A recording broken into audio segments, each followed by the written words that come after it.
గాలిలోకి పైకి లేచి అతని కొప్పు పట్టుకుని క్రిందకు పడగొట్టింది. ఎప్పుడైతే పడిపోయాడో వక్షస్థలం మీద తన కుడి పాదమును ఉంచి త్రిశూలమును కంఠసీమను గురిపెట్టింది. ఉడికిపోతున్నాడు మనుషుడు. పైనుంచి దేవతలు చూస్తున్నారు. కనీసం ఇప్పుడైనా దేవతల రాజ్యం దేవతలకు ఇచ్చేస్తాను అని అంటే వాడిని వదిలిపెడదామని జన్మనిచ్చిన తల్లి కదండి, లోకమాత కదా, జగజ్జనని. ఆ కారణం చేత చూచిందండి. అప్పుడు కూడా మహిషుడు వికటాట్టహాసం చేసి, ఇంతవరకు నువ్వు ఎన్ని చేసినా మరణించని నా శౌర్య ప్రతాపములు నీకు తెలిసే ఉంటాయి, ఇప్పటికైనా నన్ను వరించు అని అన్నాడండి. వాడు చూ అనే లోపల త్రిశూలము కంఠసీమలో దిగబడిందండి.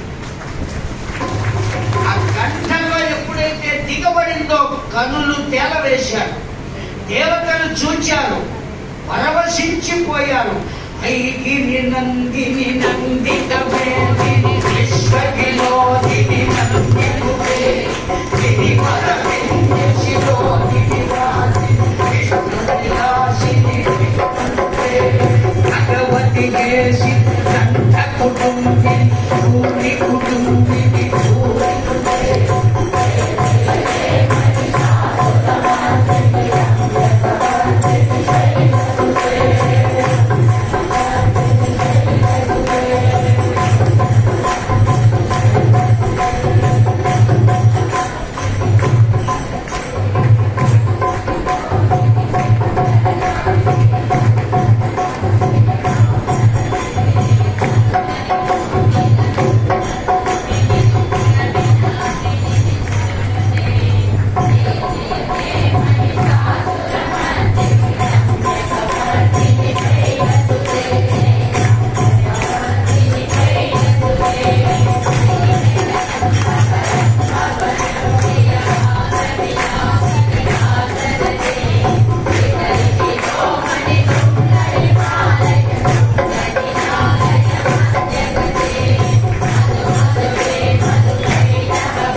దేవతలంతా పైనుంచి అనేక రకాలుగా కీర్తించారు. అమ్మతల్లి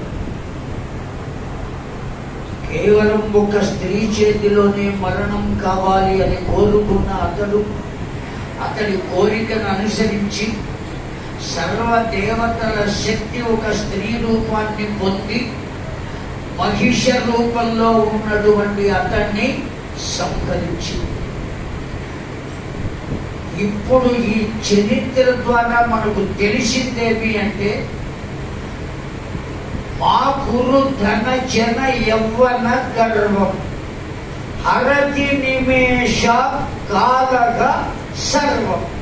శంకర భగవత్పాదుల వారు చెప్పిన మాట. నాకు బాగా ధనం ఉన్నది అనే గర్వం ఉండవచ్చు, లేదా పదవి ఉన్నది అనే గర్వం ఉండవచ్చు, లేదా నా వెనుక అనేక మంది అంగబలం ఉన్నారు అనే గర్వం ఉండవచ్చు, లేదా నేను గొప్ప పండితుణ్ణి అనే పాండిత్య గర్వం ఉండవచ్చు, లేదు గొప్ప సౌందర్యవంతుణ్ణి అనే గర్వం ఉండవచ్చు. అనేక రకములైన గర్వములు ఉన్నాయి. ఈ గర్వములన్నీ ఎంతటివైనప్పటికీ కూడా భగవంతుని ముందు ఇవి ఏవి పని చేయవు. అర్థమైందండి? ప్రధానమంత్రి కూడా తిరుమల వెంకటేశ్వరుని దర్శించుకోవాలి అంటే బంగారు వాకిలి ద్వారా వెళ్ళవలసిందే కానీ ఇంకో వాకిలి. బెచ్చగాడు కూడా ఎన్నించి వెళ్తాడు? ఆ వాకిలి నుంచి వెళ్తాడు. కనుక భగవంతుని దగ్గర వాడు వీడు అనే తేడా లేదు.